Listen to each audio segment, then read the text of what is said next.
See the thing? I didn't see the video run. I guess so. So let's open in a word of prayer. Sorry for the delay there. Lord, thank you for this day. We pray that you'll bless our time together as we talk about some pretty heavy topics, and pray that you'll always help us to keep in mind that you are in control, and that we are looking forward to the return of Jesus, Yeshua, Moshiach, who will come and set up a kingdom where righteousness will prevail. Bless us today in Jesus' name, amen. Well, I'm going to call this one, and part of this was just, I pick some of these up sometimes from things that I'm reading, and this one came from an article I was reading in The Guardian in the UK about the weather. As you may have noticed, the weather has been rather extreme this week. We had heat indexes well over 100 here for a couple days, and then yesterday morning I went out to play golf early, and it was 50 degrees, literally 50 degrees cooler in the way it felt than it had been just 2 days before. So it's just this up and down thing that's crazy, but there's a lot of other things, and I'll talk about that in a moment. So here's just some of the channels that we're on. We talk each week about the and by the way, on these channels, if you would like and subscribe the video, it sometimes helps the algorithms when people go searching for it. We constantly get told by people that they've subscribed and been unsubscribed by YouTube 5 times in very short order, and I sort of get the impression sometimes that they don't really like what we talk about. So you can try Rumble, Real FBC, Brighteon, Fellowship Bible Chapel, or in the Truth Network. We talk about the convergence of events and all of these things that seem to be speeding up. And just to remind you of my grid that I look through, some of the things I look for is we know things will accelerate. We know things will be converging. We also know that there's a logistics aspect to Bible prophecy. For example, there's a lot of discussion about whether Babylon will be rebuilt in Iraq. And so if that's going to happen, there has to be a big city, commercial city built. Now, a lot of that changes too, because now we have work from home, so maybe that has an impact on what this final Babylon will look like. I don't know. And then understanding, which we get from Daniel chapter 12 and some other passages, about the fact that at the time of the end, there will be wise. The wise will understand, but the foolish will never, the wicked will never understand. And that's part of that is because of a judgment that takes place on them. If I could just read briefly from Romans chapter 1, because I think we'll see some of this in play this week. For the wrath of God is revealed from Romans 1:18. For the wrath of God is revealed from heaven against all ungodliness and unrighteousness of men who suppress the truth in unrighteousness. Because what may be known of God is manifest in them, for God has shown it to them. For since the creation of the world, his invisible attributes are clearly seen, being understood by the things that are made, even his eternal power and Godhead, so that they are without excuse. Because though they knew God, they did not glorify him as God, nor were thankful, but became futile in their thoughts, and their foolish hearts were darkened. Professing themselves to be wise, they became fools and changed the glory of the incorruptible God into an image made like corruptible man, and birds and four-footed animals and creeping things. Therefore God also gave them up to uncleanness in the lust of their hearts, to dishonor their bodies among themselves, who exchanged the truth of God for the lie, and worshiped and served the creature rather than the Creator, who is blessed forever. Amen. For this reason, God gave them up to vile passions, for even their women exchanged the natural use for what is against nature. Likewise also the men, leaving the natural use of the woman, burned in their lust for one another, men with men committing what is shameful, and receiving in themselves the penalty of their error, which was due. And even though they did not like to retain God in their knowledge, God gave them over to a debased mind to do those things which are not fitting, being filled with all unrighteousness, sexual immorality, wickedness, covetousness, maliciousness, Full of envy, murder, strife, deceit, evil-mindedness, they are whisperers, backbiters, haters of God, violent, proud, boasters, inventors of evil things, disobedient to parents, undiscerning, untrustworthy, unloving, unforgiving, unmerciful, who knowing the righteous judgment of God, that those who practice such things are deserving of death, not only do the same, but also approve of those who practice them. And boy, it sounds like Paul's watching the evening news about what's going on. Similarly, there's also the passage we refer to sometimes over in 2 Timothy chapter 3. But know this, that in the last days, perilous times will come. For men will be lovers of themselves, lovers of money, boasters, proud, blasphemers, disobedient to parents, unthankful, unholy, unloving, unforgiving, slanderers, without self-control, brutal, despisers of good, traitors, headstrong, haughty, lovers of pleasure rather than lovers of God, having a form of godliness but denying its power. And from such people turn away. Also in 2 Timothy chapter 4, it says, preach the word, be ready in and out of season, convince, rebuke, exhort with all long suffering and teaching. For the time will come when they will not endure sound doctrine, but according to their own desires, because they have itching ears, they will heap up for themselves teachers, and they will turn their ears away from the truth and be turned aside to fables. But you be watchful in all things, endure afflictions, do the work of evangelists, fulfill your ministry. And we also remember that great passage in Acts chapter 17 where Paul goes to Mars Hill in Athens, and he confronts the people there, that they're worshiping, they have a god, a statue, an idol to the unknown God.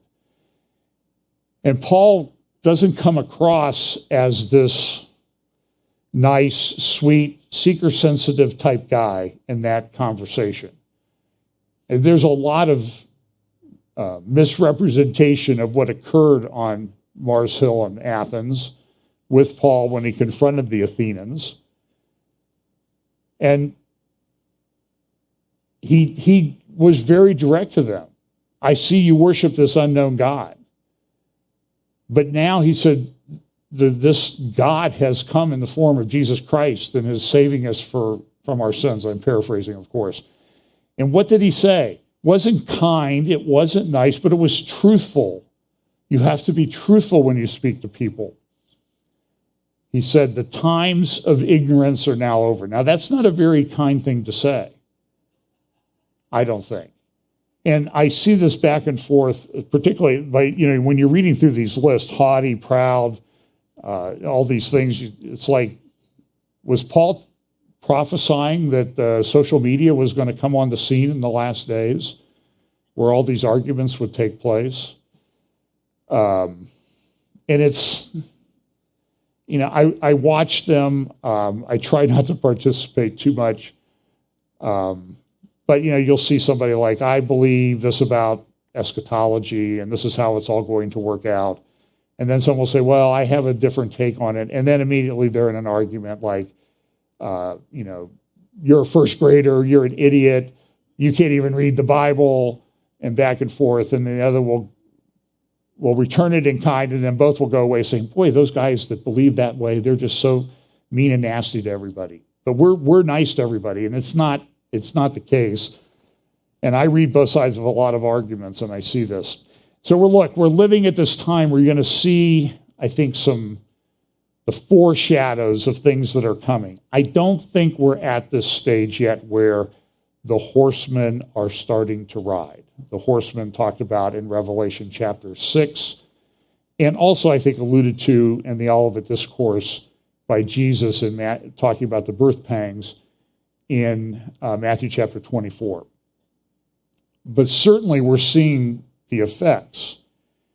So I'm going to go through, and this is, I think, this is I love this picture. I think it could actually be more complex to show how, even in this great orchestra, everything harmonizes and fits together, and that's the way Scripture is going to be. And just a reminder, the Scripture that we used last week, woe unto them that call evil good and good evil, that put darkness for light and light for darkness, that put bitter for sweet and sweet for bitter. It is a crazy time. So let's talk first about the economy. It's been a debacle. I mean, the Dow is way down. There are some investment funds and hedge funds that have been working for 20 years to increase the wealth of their clients. And in many of those cases, all of the gains that they achieved over the last 20 years have now been wiped out. I hope that's not what they meant. Maybe that is what they meant, though, by the Great Reset. Things, it's difficult, and I don't think we're at the end of this. So the Dow is down below 30,000. Somebody sent me a screenshot of the Dow the other day, and the Dow Jones Industrial Average was down 666 points. And my comment was, well, we've now gone from bear market to the beast market. And that's a joke, okay? Now, one of the things that's really down is crypto. Everybody was like, crypto's great, crypto's going to protect you, get into crypto. And there were trillions of dollars in value in the crypto market. And now here in just a week, you see that it was 3 trillion, now it's down to 907 billion. It's lost over 2/3 of its value. Some have completely wiped out. There's bankruptcy after bankruptcy. There's a thing called stable coins. I won't go into all the technicalities of it, in part because I don't fully understand crypto.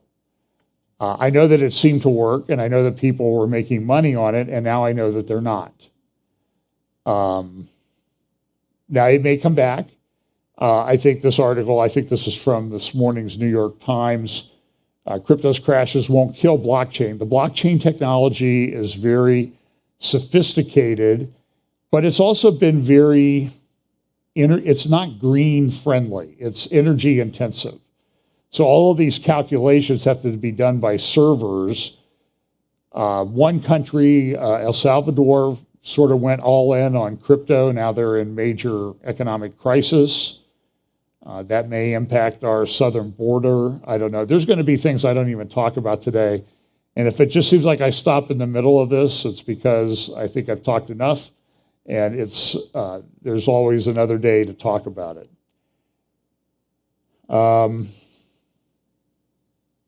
Here's an example. I had talked the last couple updates about ESG, environmental, social, and governance, which is essentially a social credit score for companies. It's become very popular. It's pushed to a large degree by the Saudis through their conference, their Future Investment Initiative, or Future Investment Innovation Institute. It's pushed at Davos. It's pushed at the World Government Summit. And a lot of these groups that push for ESG are funded by Russia.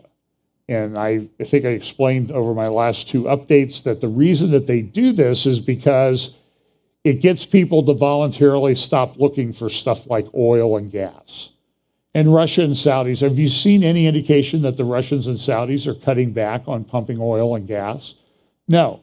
So what we have is this lessening of the demand. They have the supply, the price goes up, and they're running billions and billions of dollars in extra revenue. Russia's being able to do this to finance everything with regard to its war in Ukraine. But so here's a guy, this is a shale pioneer, and he came and he says, I'm leaving Wall Street. I'm taking my company out of Wall Street because of the ESG. It doesn't work, it's a scam, and then now the regulators are coming in and saying, yeah, some of these companies, they're saying that they're environmentally sensitive, but they're really not. And it's called greenwashing. So even some of the Biden administration people are saying, well, these companies are not really as environmentally sensitive as they say. Well, yeah, didn't you expect that to happen when you put such a big emphasis on it? People are going to react. We have all kinds of shortages popping up. Of course, everybody thought, well, the Abbott plant up in Sturgis, Michigan was going to come back online.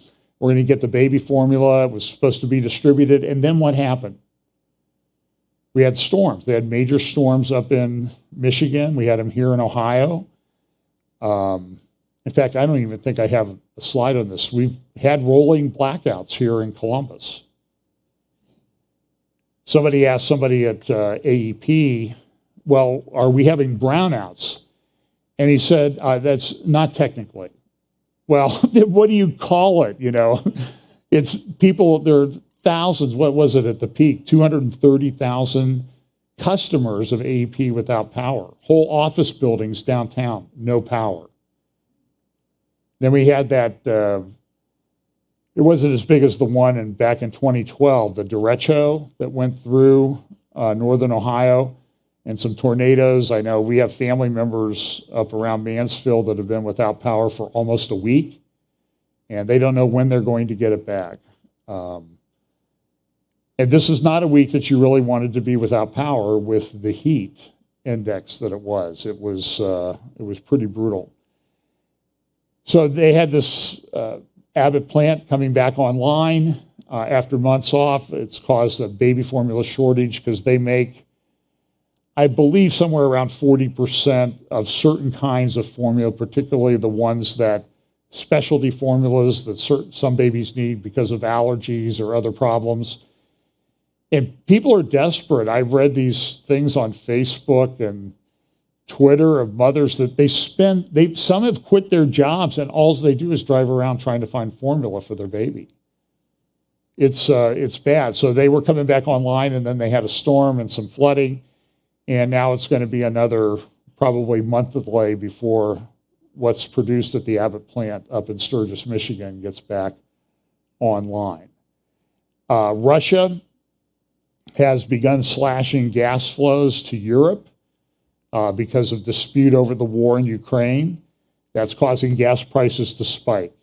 Now, the United States has come in with liquefied natural gas. As you can appreciate, we have a lot of natural gas here in the United States. If you remember just a couple of years ago, the United States was, I think as I heard one commentator say this week, we weren't energy independent, we were energy dominant 2 years ago. And things changed. They've shut down pipelines. They tried to put pipelines in place on the East Coast, and there's all these lawsuits, and the federal judges shut them down. Well, this has an impact on the price of gas in the United States. Now, we don't have a pipeline that goes from the United States to Europe. Europe needs gas. Russia's cutting it back. Europe doesn't want to buy Russian gas because of the dispute over the war in Ukraine.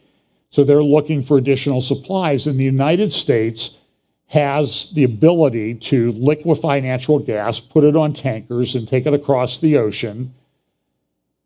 And then, I don't know if you liquefy it and then you unliquefy it or regasify it or whatever and put it into pipelines and distribute it through Europe.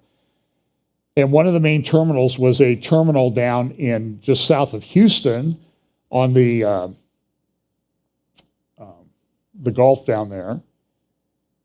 And they had an explosion in that plant at the Freeport LNG plant back on June 9th, a little over a week ago.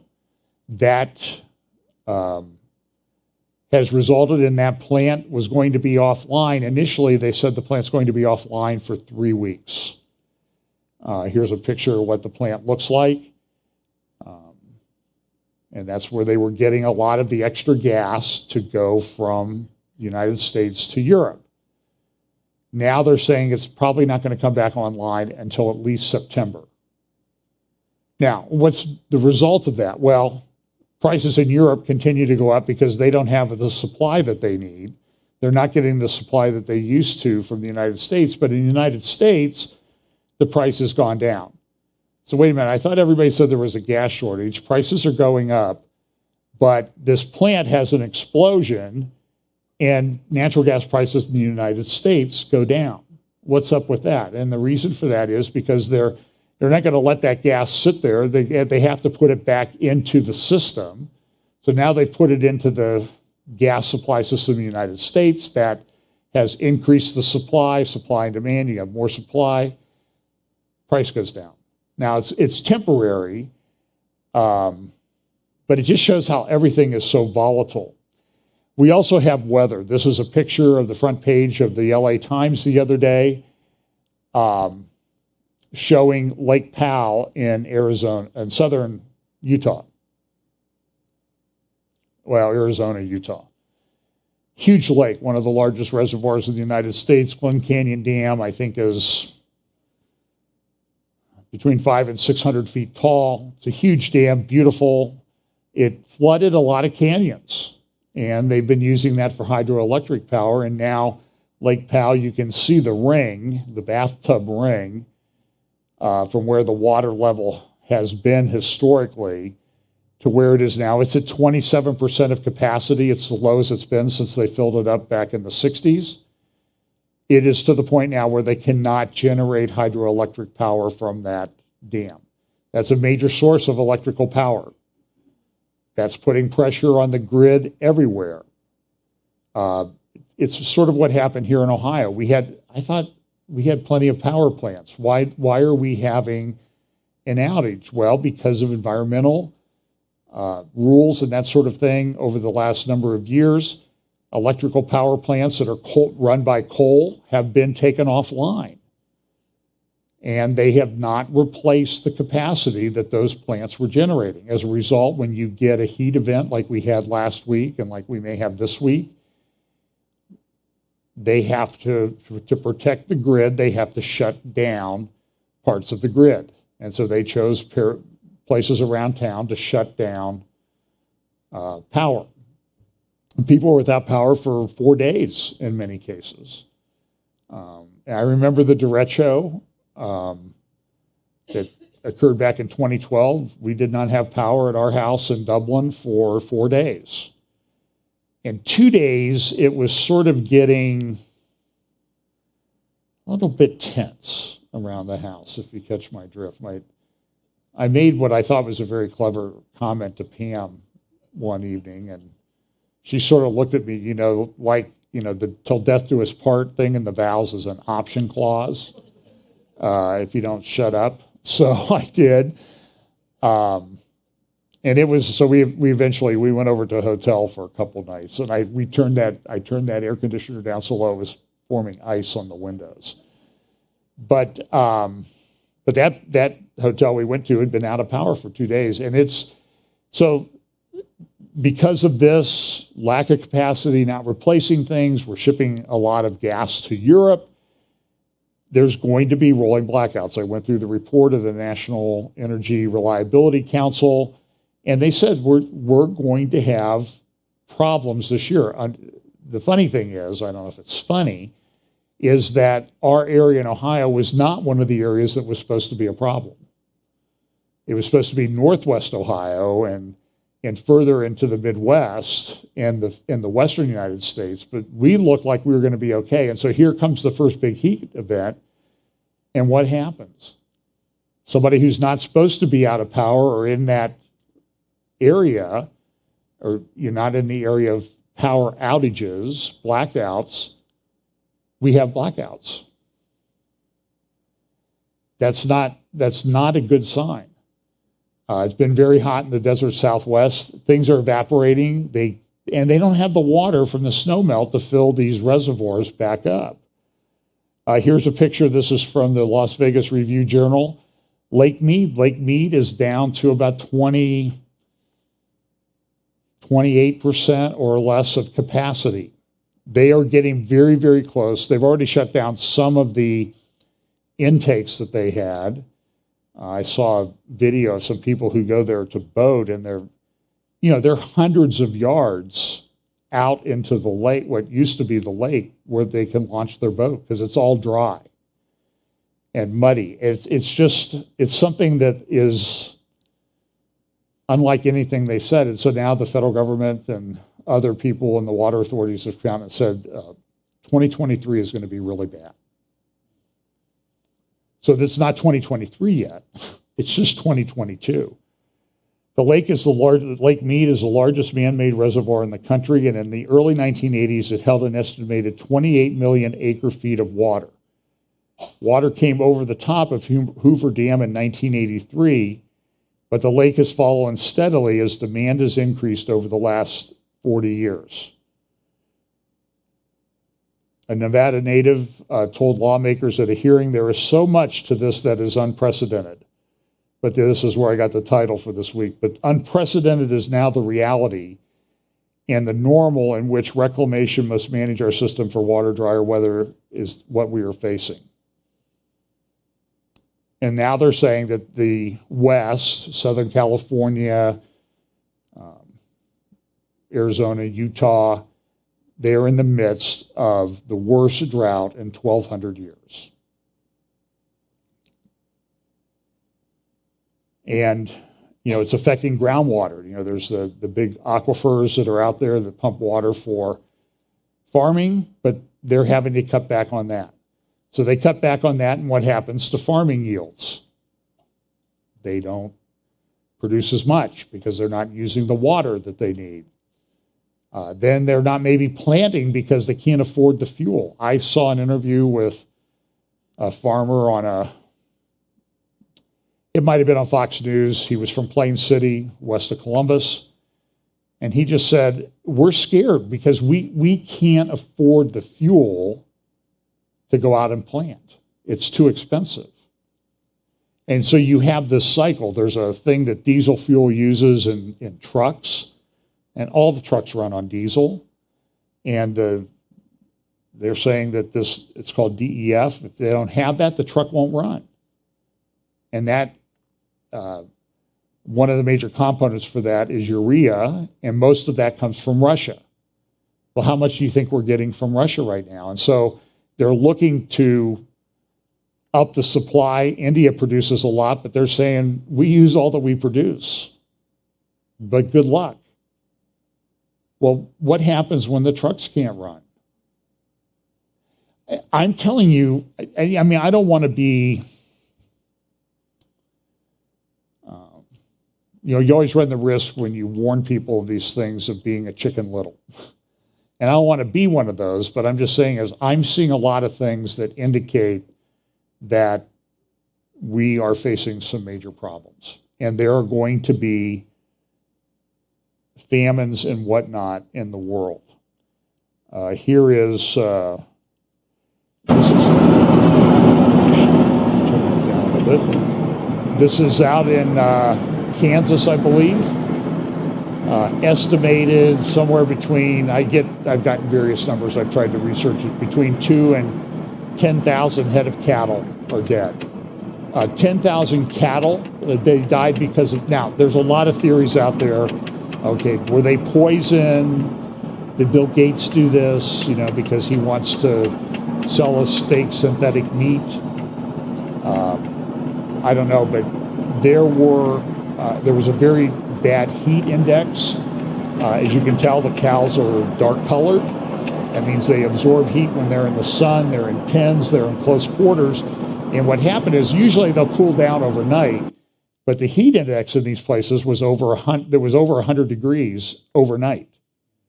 And the cattle just couldn't take it. So I'm not one that says I think somebody went out and did that. Maybe that's the case. I don't know. You don't know either. All I know is there's a lot of dead cattle out there. And this has happened in the past. It's not totally unusual, but it's happening in the midst of all these things. And there's been a number of fires and that type of thing at different food processing plants, distribution centers, that type of thing. Some of those, they're offline for a little bit and they come back on. So everybody, are they planning this? Are they doing it on purpose?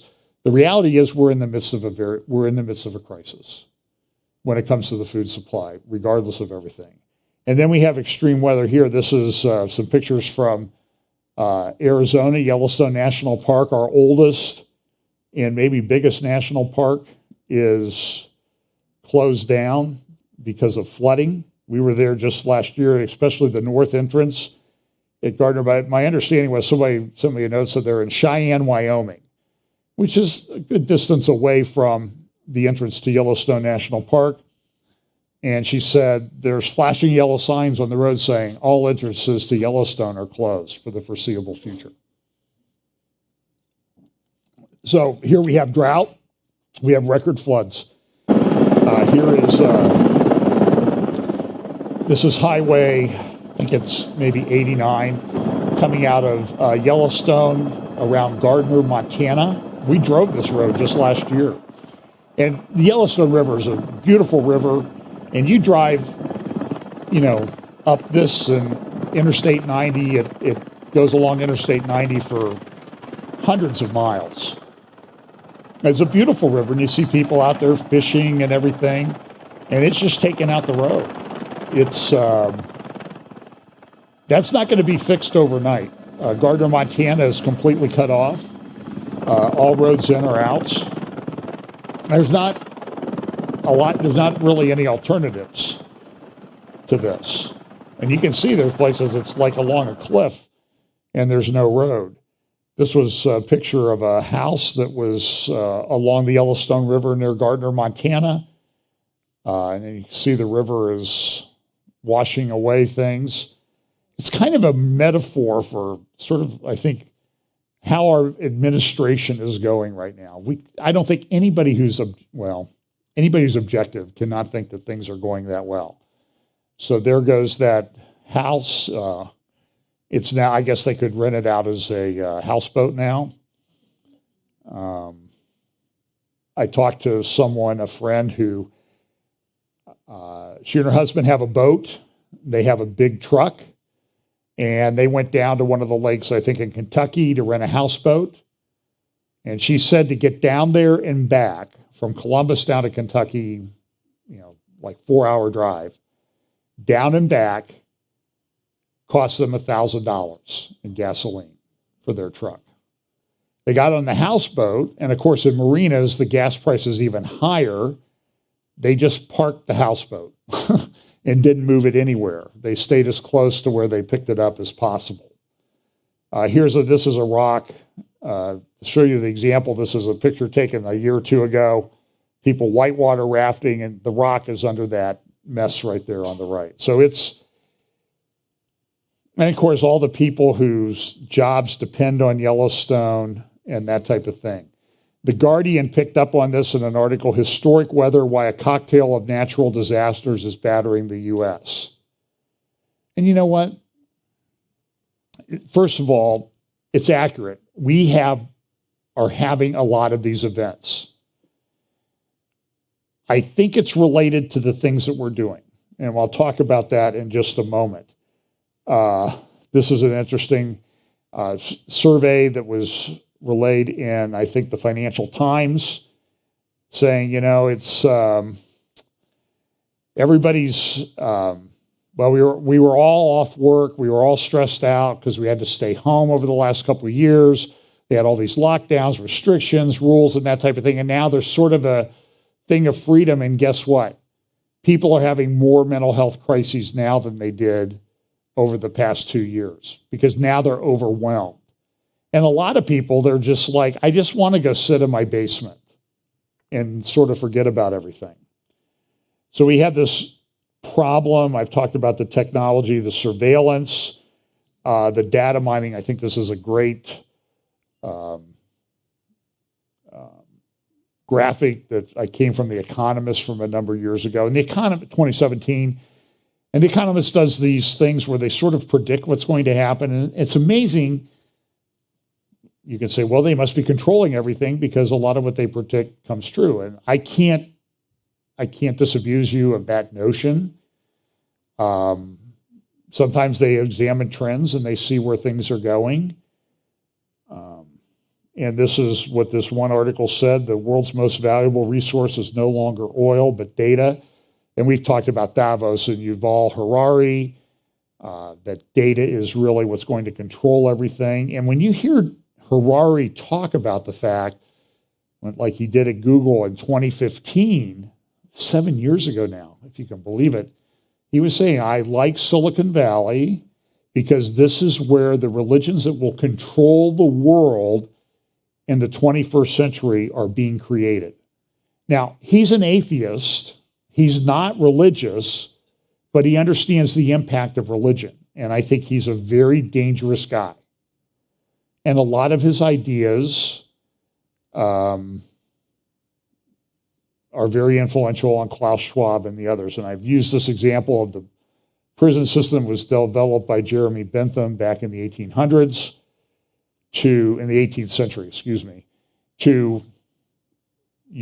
called the Opticon, Statesville Prison in Joliet Reformatory in Illinois was built in this fashion. And what it was somebody could sit in the guard tower and see what's going on in all the cells. But the people in the cells could not tell if they were being watched at that particular moment. So it was a method of social control.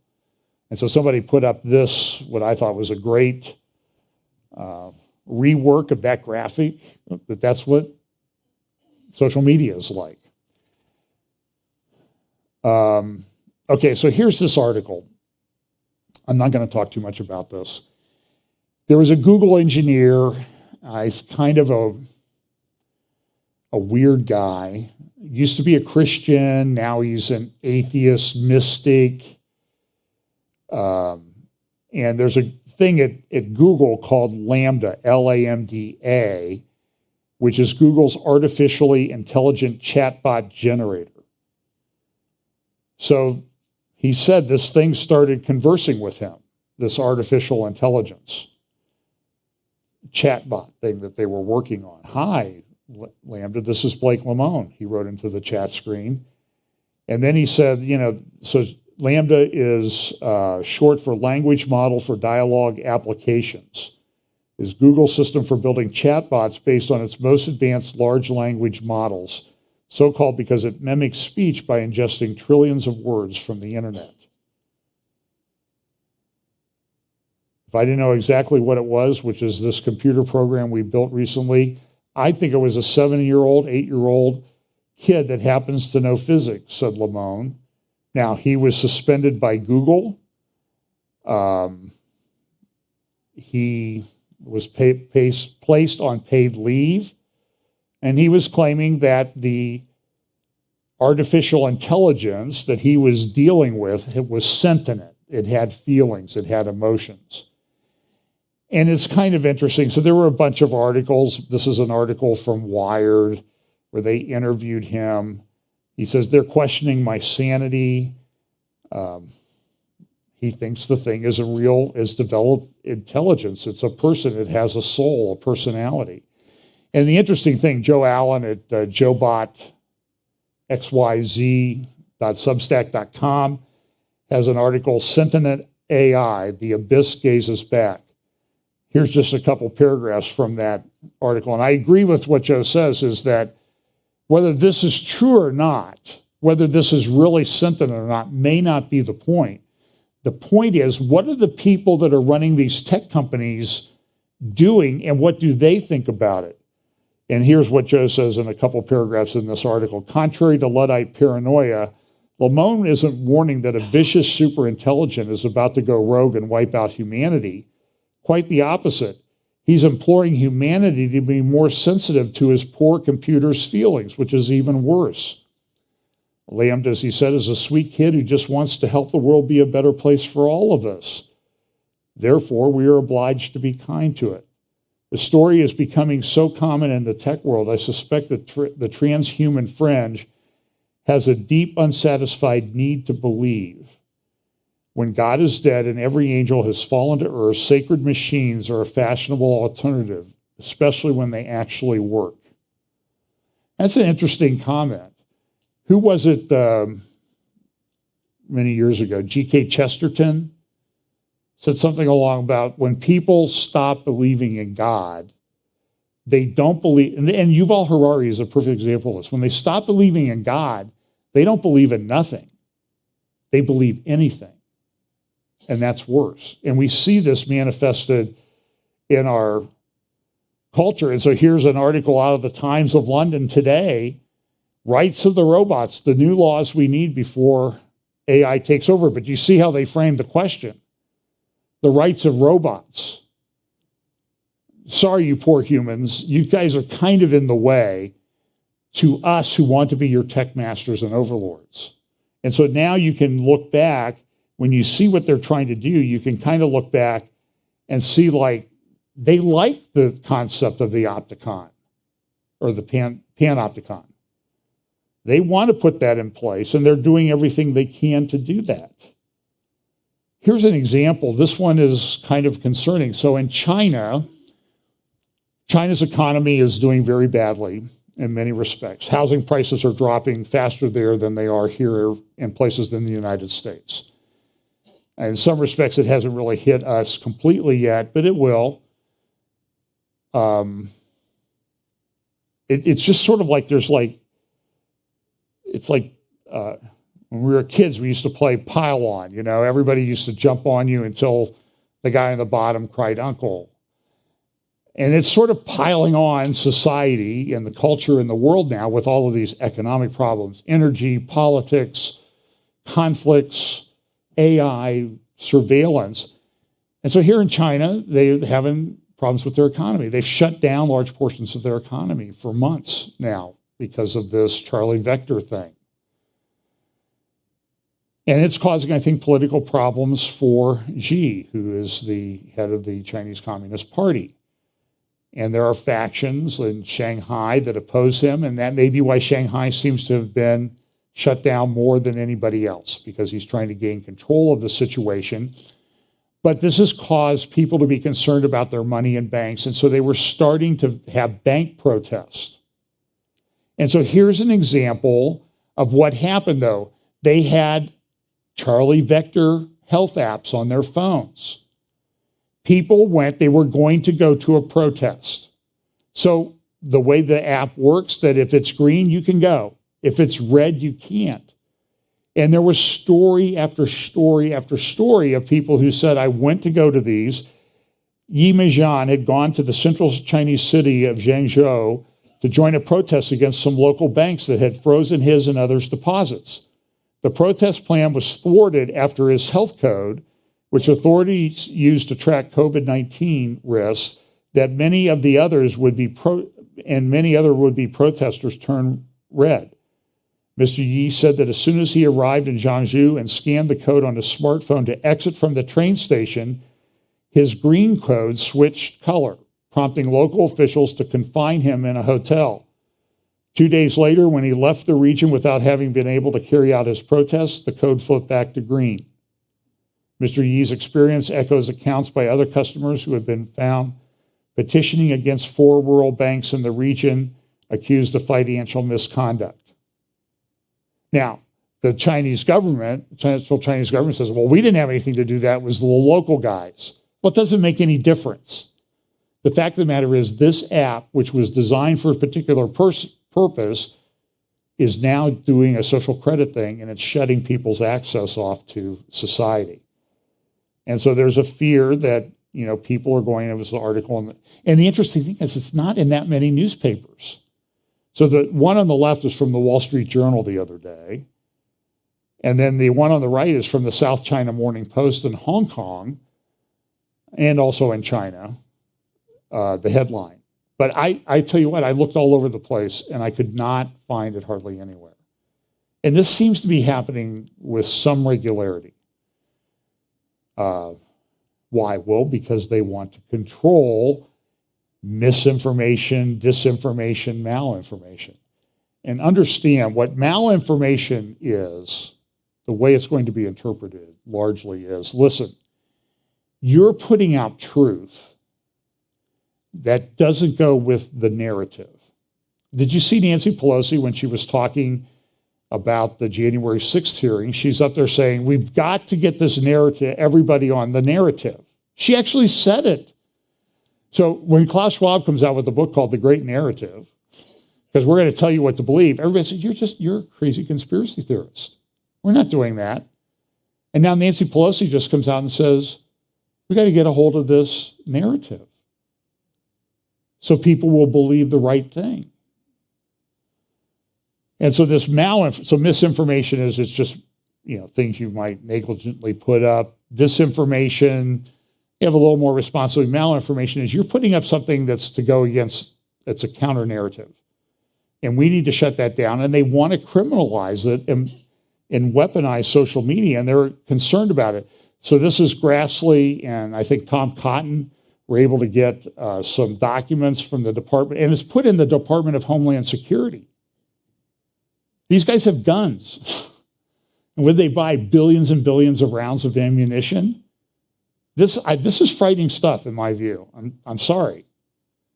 Now, I'm not going to shut up, but I'm just telling you is that this is what they're doing. And so remember when our little friend, Scary Poppins, the misinformation, disinformation, propaganda nanny, we called her, she resigned, and DHS says, well, see, we've taken care of it, we're not going to do this. We're thinking it's not really the thing to do. Well, now they come out this week with some internet task force to get people about policy task force headed up by Kamala Harris about, there's gender misinformation out there, disinformation. We need to control that. And then the climate advisor comes out and says tech companies need to censor disinformation to promote the benefits of clean energy. She said that this week. The government's not allowed to do that. You're not allowed to outsource it. But nobody seems to care. It's all unconstitutional. It's all illegal. Here's Biden. He came out with a memorandum on the establishment of the White House task force to address online harassment and abuse. This was what Kamala Harris has been put up. I saw one person. I do watch MSNBC occasionally for a little bit until PM comes in the room and says, why are you watching that? And would you please turn that off? Because I want to know what the enemy's saying. And somebody on one, I guess it was one of the hosts on The View, she tweeted out, she said, the best people to run in 2024 would be a ticket of Kamala Harris and Pete Buttigieg. Nobody could beat that. And so you see like Romans 1 in action. I mean, they're delusional. 2 Thessalonians says strong delusion will be said, but it's sort of like, don't really need to do much with some of these people because they're already gone. Here's an example. Of course, this is Pride Month. Yeshiva University. It's an Orthodox Jewish university located in New York City. It's probably the leading Jewish university in the United States, one of the leading ones in the world. Very rigorous academically, but it is a Jewish organization. So there was a group that wanted to have an LGBTQ group on campus, approved and funded by the university. So there was a lawsuit about it. It went to a judge in the New York Supreme Court. And just so you understand, the New York Supreme Court is sort of the trial court level in New York. I've been in Supreme Court there a number of times. And so at the lower court in Manhattan, the judge, she came out and she said, Yeshiva, you have to recognize this group. Yeshiva University said, oh, wait a minute, we're a religious organization. That's against the Torah. That's against what we believe. And you know what she said? You have no right under the First Amendment to not recognize this group because you're a university, not a religious organization. Now, this is one court in New York, but do you think that this will discourage anybody from trying that with everybody else? And then, of course, we have our Attorney General in Michigan, and her name is Dana Nessel. She is Jewish, lesbian, and they were talking about there are a whole bunch of videos about drag queens at schools, Christina Aguilera at a concert for kids that included kids. I cannot show them to you. People on the street in cities in these pride parades twerking and literally assaulting young kids whose parents take them to this stuff. What is going on? People have lost their minds. So not now to Dana Nessel. Oh, by the way, she, a month ago, gave an interview to NPR. Michigan has a law that if the Supreme Court comes out with a ruling against Roe, an old law in Michigan criminalizing abortion, making it a felony, I think, actually, will come into effect. What has she said? I will not enforce the law. You're the Attorney General of the state of Michigan. You're not going to enforce the law? Then how about you quit? You had the prosecutor in Fairfax, Virginia, saying the same thing. I'm not going to enforce anything. Even if the state legislature says it is the state law of Virginia, and I, as an officer of the state law of Virginia, have to enforce the law of Virginia, I'm not going to do this. This is lawlessness. It's insanity. Now, so she'll say this was a joke, but here's what she said about drag queens in schools. No, it's not a problem for kids who are seeking a good education. Drag queens. Okay? Let me say this. Drag queens, not only are they not hurting our kids, drag queens make everything better. Drag queens are fun. Drag queens are entertainment. And you know what I'll say that was totally not poll tested?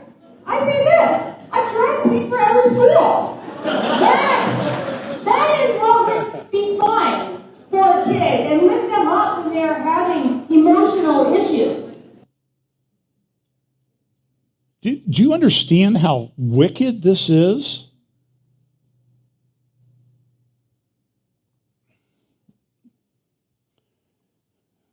This is North High Street in Columbus, Ohio, yesterday. I've heard hundreds of thousands. First one they've had in a few years, since 2019. And I don't know if this sign was at the Columbus one or one of the many parades around the country. Even the New York Times, though, I'll give them some credit. They have, this is the cover article in their magazine that was published, that came out today, actually yesterday. And it said, more teenagers than ever are seeking transitions. Go over to the right there, to the right, to the right. Or to move it, yeah, there you go. My right, your left, whatever. More teenagers than ever are seeking transitions, but the medical community that treats them is deeply divided about why and what to do to them to help them. And they have this, it's like a 10-page article in the Times Magazine, New York Times Magazine this morning, that goes through all of these problems. In the Times of London today, in their newspaper, in their magazine, or weekend, one of their sections, over the past decade, they're talking about what's going on in England. Remember, I showed you the quote or the survey result that said young children identifying or wanting to transition to another sex is more than doubled over the last 5 years. What is going on? Because they're pushing it on impressionable kids. Here's the funny thing. You know, you send a kid to school, and a lot of times they'll actually learn what you teach them. Now, I know that's a hard concept to grasp. Some kids are a little bit more resistant to it than others. We have teachers here that will testify to that. But they had a thing called the Tavistock Clinic in the UK. And so they've been tracking this for the last 20 years. And or the last 10 years, look at what's happening on the right. So you have adolescents, people who've come to see this, to change gender. And it's way more than doubled. I mean, it was hardly known back in 2011. Now there's thousands of kids, mostly female, wanting to become males. And they're in clusters. It's not something that you can just dismiss as happenstance. It's because they're getting emotionally fed from others. And so there's this big debate. Abigail Schreier has got a book out about this happening. They're giving them hormones.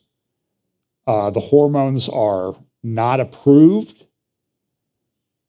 It's insane. And so they go through this article. My adolescence was chemically delayed. I was their guinea pig. This is a person named Alex that they focus on. And somebody, a friend of mine, sent me a Twitter thread from somebody who got on Twitter and wrote about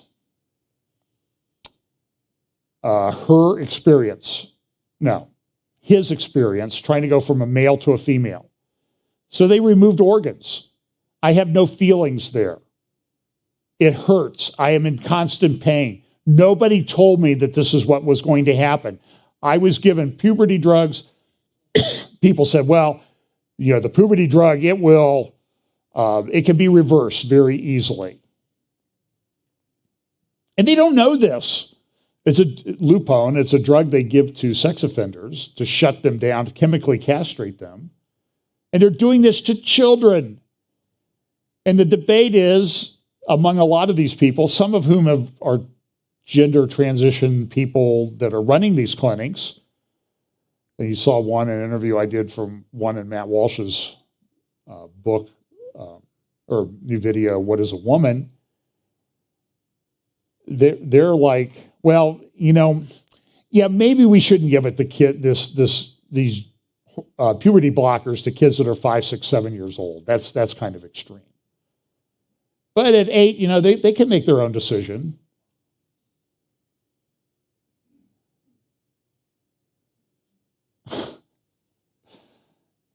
I'd probably get banned for this, but I don't care. The slippery slope. Here's what it went, 2015. Remember the Supreme Court decision, let us get married? And that was Jack Phillips, who I got to meet in Colorado last year, bake our cake. Then it was use our pronouns, allow minors to dance for us in drag, and let teachers choose your genders. And the slippery slope here works perfectly. This is exactly what's happened. Chris Rufo has a great article in the City Journal. A consortium of publicly subsidized nonprofits wants to decolonize gender and normalize male genitals as a form of authentic womanhood. Right now, do you know that there's a tampon shortage in the United States? I don't use, but of course, one person who was kind of clever said, you know what? It was so clever that it was like one of those ones where I wish I'd said that first. It said, with all these, they want to put tampons in high schools in Oregon or Washington. What are they going to do for all these males in male restrooms that can't get tampons? It's insane. And this is the seat of justice in the United States, picture taken just the other day. Area closed, because they're expecting the decision to come out. Protests, Brett Kavanaugh, these are some of the signs that you see at some of the protests. And some of the groups have become very radicalized, extreme, death threats on Supreme Court justices. A guy drove from California, showed up at Kavanaugh's home in one of the D.C. suburbs, and he had zip ties, gun, ammunition, pepper spray. He was going to kidnap Justice Kavanaugh and kill his family. And what have you heard from Joe Biden, Kamala Harris, Nancy Pelosi? They've said nothing about this. It took several days for the New York Times to even admit that this had happened.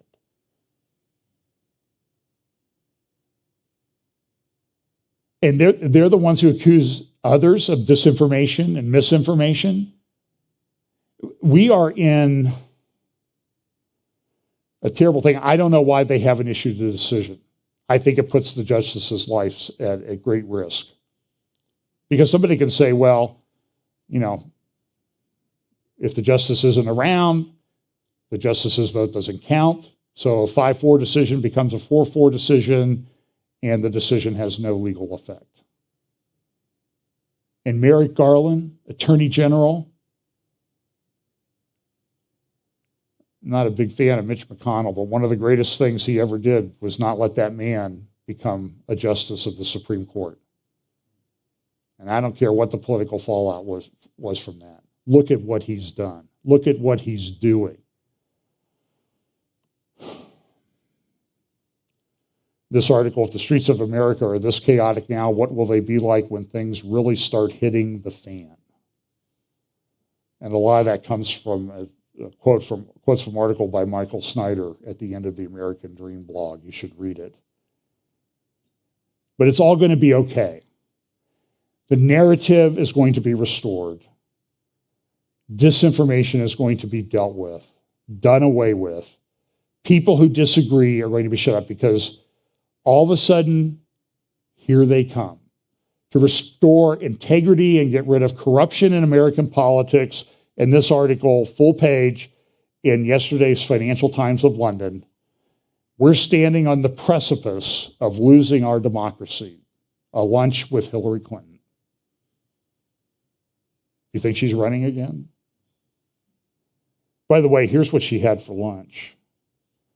The ticket at the Park Hyatt Hotel, including tip. This includes tip, so $338.90 for two people. You know, $132 for 3 jumbo lump crab cakes, water $9, apple pie a la mode $31. I mean, you can buy like 5 bushels of apples and make a lot of apple pie a la mode for $31. Espresso, $14.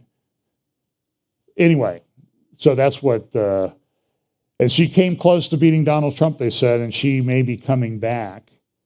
And she was complaining about the results of the 2016 election. And she said, it's remarkable how often I read about 2016 as a traumatic event. You know, people who voted for me that didn't get to have me as their president. It's almost eschatological. Now listen, how many times in your life have you heard a corrupt politician, any politician, let alone one like the Clintons, use the word eschatological?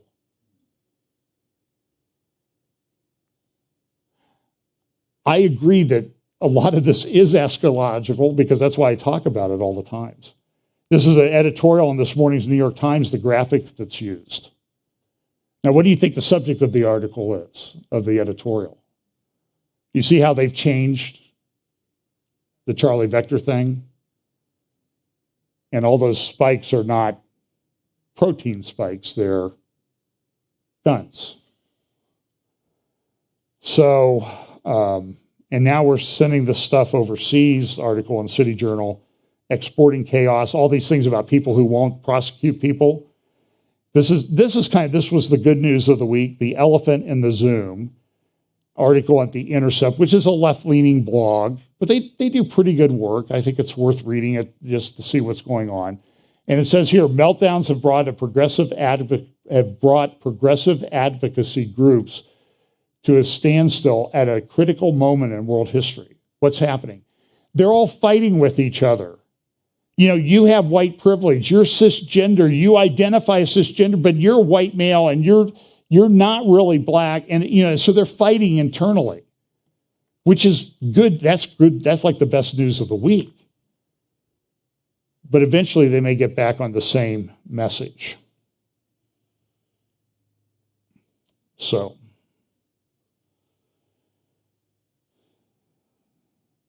I'll probably put something up in the middle of the week. I'll go through some of this just over the next, I'll try to keep it to 10 minutes. So this, I think, was a great graphic. This is Damascus, and that's what's printed on the Iranian flag. So the Iranians have cast this shadow over Damascus. I think it's pretty good. I always find this kind of interesting. This was at the Tehran Times. They had this article about, you know, Iran's influence in the Middle East, and we're working with our partners and everything. And it's kind of interesting because I don't think they've looked at it very closely, because usually they try to wipe out Israel. But if you can kind of see through the blur, you see this? They did Israel with the Israeli flag over all of Israel. They didn't cut out the West Bank part. So somebody's going to have problems when the regime in Tehran gets a hold of this and figures out what's going on.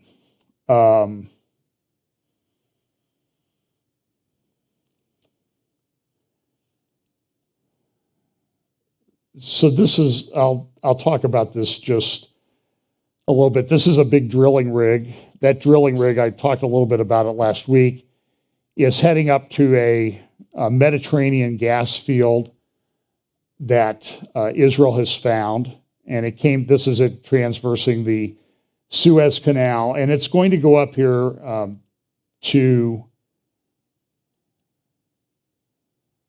so you see up here, you see Israel, Lebanon just to the north, and the Israeli, south of that black line are Israeli fields. Some of the Israeli fields are shared with other people, like there's an Aphrodite field and the Leviathan field, that's shared with Cyprus. But this is kind of a big deal issue on geopolitics of the Middle East, because who's been trying to take control of Cyprus for quite a while? Turkey. I mean, part of the island's completely shut down. Turkey claims that they control 40% of it. So there were some resorts that weren't really going with the program. Turkey, they're ghost towns. So now Turkey's going in trying to revive them because there's gas there, and Turkey doesn't have a lot of gas. They found some in the Black Sea. Nobody knows how much of that's recoverable yet. And Israel has found a lot of gas. So understand that back in up until about 2017, these fields, the Tamar field, Canaan, Karish, these fields were not really online and supplying Israel with gas. And there's a fair amount of gas there. Now, it's not anywhere near the largest in the world. Those are owned by Russia, and then you have Qatar and Iran have a huge one in the Persian Gulf, probably the largest one on the planet. But until just a few years ago, Israel bought gas from Egypt. Now Israel is exporting gas to Egypt. And it's estimated that the gas that they found in the Mediterranean so far, now the Karish field has really not been brought online, so I don't know what the reserves on that are, but that Israel has enough gas at its projected growth rates to use to meet all of its needs for several hundred years. So this is a big deal gas find. And there's been a lot of articles in the Lebanese press about, they want to, they've gone to this gas field, the Koresh field here at the north. And in this field here, they're taking our gas because there's a dispute between Israel and Lebanon over where the line should be drawn. So the blue line to the north, Israel says that's the border. The disputed area, the green line, is what Lebanon is saying. Amos Hochstein, a guy at our State Department, he's involved in this, trying to mediate talks. And then Hezbollah leader came out this week and said, you guys, you're stealing our gas. But the satellite shows that big rig that Energean company had put out there is really not in Lebanon. It's not in the Lebanese waters as to what they claim are the Lebanese waters, let alone the border dispute.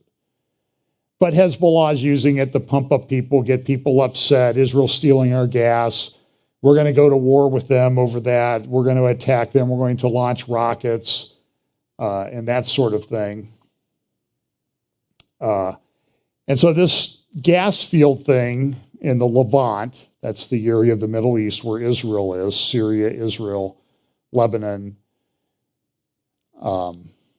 they've found these gas things. Now, one of the ways to get the gas, again, these were discovered 2009, 2010, lot of cubic feet of gas. And one of the ways to get this, there's two ways. You can pipeline it to someplace, like we do all of pipelines all over the United States, or you can put it on ships from the field and go down here to the Egyptian field, which is the Zoar field, pretty big field. And Israel can pipe it down there through going offshore and then down through some pipelines and get it to Egypt. And then what Egypt can do is Israel doesn't have any LNG facilities, liquefied natural gas. I talked about the place that had the explosion in the United States. So to get the gas from Israel to, say, Europe, you have to put it through a liquefied natural gas process, liquefied it, put it on a tanker, and then take the tanker over to a facility that can then re-gasify what you have. Well, these facilities, there's not a lot of them in the world. Europe's having trouble even with the stuff we're sending right now because they just don't have the facilities. And these facilities cost billions, so that you could do a pipeline, the East Med pipeline project, but that's a problem because the East Med there is 3,000 meters deep, 10,000 feet deep. It's going to cost a lot of money. And so now with all of our ESG people running around, you got to be very environmentally sensitive. You can't do a pipeline like that, just put it on a ship. Well, okay, we got to build port facilities. You got to build the ship. Got to get the steel, got to mine the steel or the iron ore for the steel to build the ship. And you have to build a facility in Egypt to liquefy it and then in Europe to regasify it. And it's very, very expensive. It's any way you go is going to cost billions of dollars. So Turkey says, well, send it up here to Cyprus. And rather than go across the East Med project there and then get it up to Europe through Greece and that type of thing, just ship it up here to Turkey. We'll take care of it. We'll ship it across our pipelines and everything will be okay. And Turkey has a tremendous number, and the cost is estimated at $10 billion. And the question is anybody going to finance it? So everybody's got their knickers in a knot over what's going on. Here's Turkey. Turkey says, well, just send it up here. Oh, by the way, here's the fee for transiting across Europe. And you can go back and you can find these reports from 10 years ago where Turkey was talking about they're going to be an energy transit thing for Western Europe and Asia Minor. Gas is going to have to come across someplace, and they might as well send it through us. And they've built pipelines across the Mediterranean. So even Mike Pompeo, when he was Secretary of State, he was saying, well, we need to support this pipeline project. Turkey's done some things. They've created these exclusive economic zones that are going to block the transit of gas across that zone unless you pay a fee. So they entered into an agreement with Libya. Europe needs gas. They're looking all over for gas. And they're getting things cut back. So the U.S. LNG outage and the Russian cuts have really changed Europe's attitude. And so they've come to Israel to get gas. So here's a tweet from Ursula von der Leyen, who's the head of the European Union right now. And she says, we're going to do an agreement with Israel to get gas from Israel to replace some of it. So now there's a question about how much we'll replace. I'll talk about that in a moment. So the gas has to go through a pipeline from the fields, to Ashkelon, then it gets piped down to the LNG facility in Egypt and then transported by boat. But that facility has limited capacity. And I don't think there's anybody who thinks there was an article. Well, here's Naftali Bennett and Ursula von der Leyen at a little press conference earlier this past week in Israel talking about this agreement. At the same time, Israel saying, U.S., you got to help us. You got to help build us up. But we're going to enter into this agreement with the EU to get them gas. So they had this meeting, and here's Naftali Bennett at the presser that they How's had. it been? You okay? A great day. You look all fresh, right? Oh, yeah.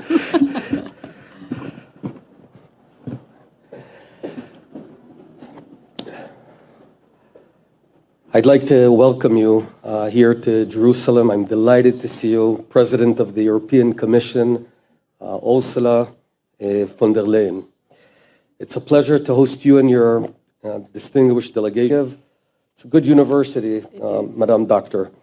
With the ongoing and devastating war in Ukraine comes vast global implications, and it's time for the international community to work together. Even in our region, we're seeing a potential for great famine and distress that can have profound implications for the stability and the welfare of people, which is why today both of us will be discussing ways where the EU and Israel can cooperate on food security, energy, and more.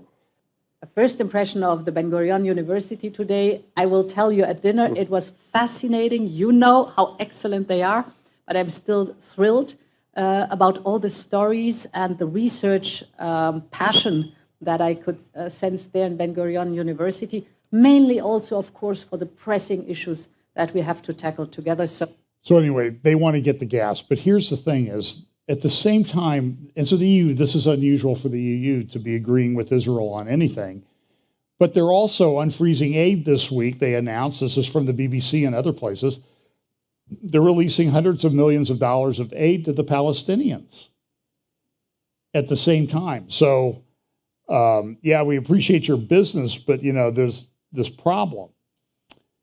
Now, there was an article a couple months ago in the Jerusalem Post, if Europe boycotts Russian gas, can Israel meet their needs?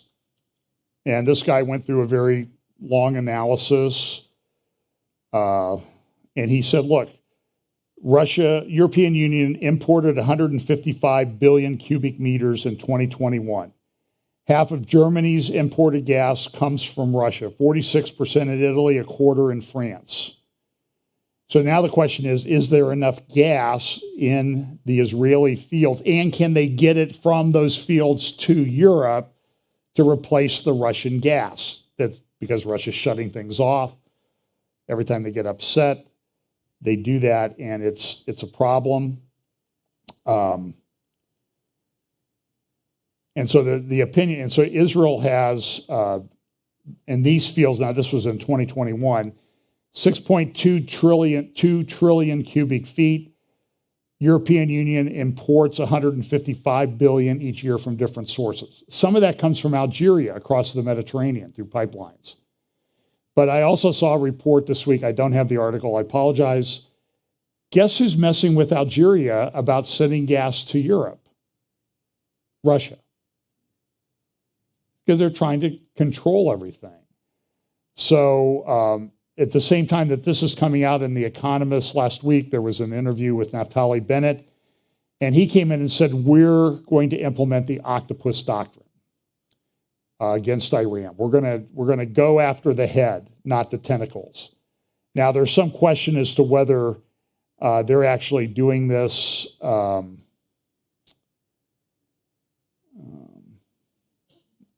here's another article.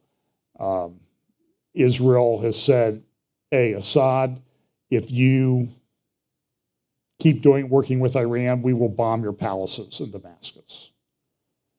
And that's kind of interesting, the way they said that. Russia came out and reprimanded Israel on a few things this week, including the strike on the Israeli airport. I'm going to do a midweek. I'll talk about Seth Fransman's article, Israel's not-so-secret strategy against Iran, a winner. And Israel's coming out. There's all sorts of publications about how we're going to attack Iran, how we're going to do this, how we're going to do that. And again, it's partly a question of logistics. They've upgraded their F-35s so they can fly all the way from Israel to Iran. The question is getting them back. Do they have secret agreements with Saudi Arabia and Azerbaijan? You have the Trump or the Biden administration is going to be in Israel the end of July. Then they're going to go to Saudi Arabia, which is kind of an interesting mix. There was a good article in the Wall Street, I don't think it was anywhere else, that talked about the known Israeli airstrikes all over Syria. In return, the U.S. has, there's been there was a strike by three Russian aircraft on the Al-Tanf garrison, or people associated with the U.S. that the U.S. supports in southern Syria, there along the Jordanian border. Now, Russia did call the United States and said, hey, we're going to go bomb these people. They gave them advance warning and everything. But again, part of this is to decide. They also did some bombing up in northwest Syria, up in the area that's controlled by the United States. And then Turkey's making all sorts of claims about coming in. I mean, everything's a mess over there. So I'm going to do I'll do a midweek Middle East update, probably Wednesday evening or Thursday morning, to talk about all of these things, because there's just so many pieces to go through in the Middle East to kind of piece things together. There's a lot going on. They found a lot of tunnels in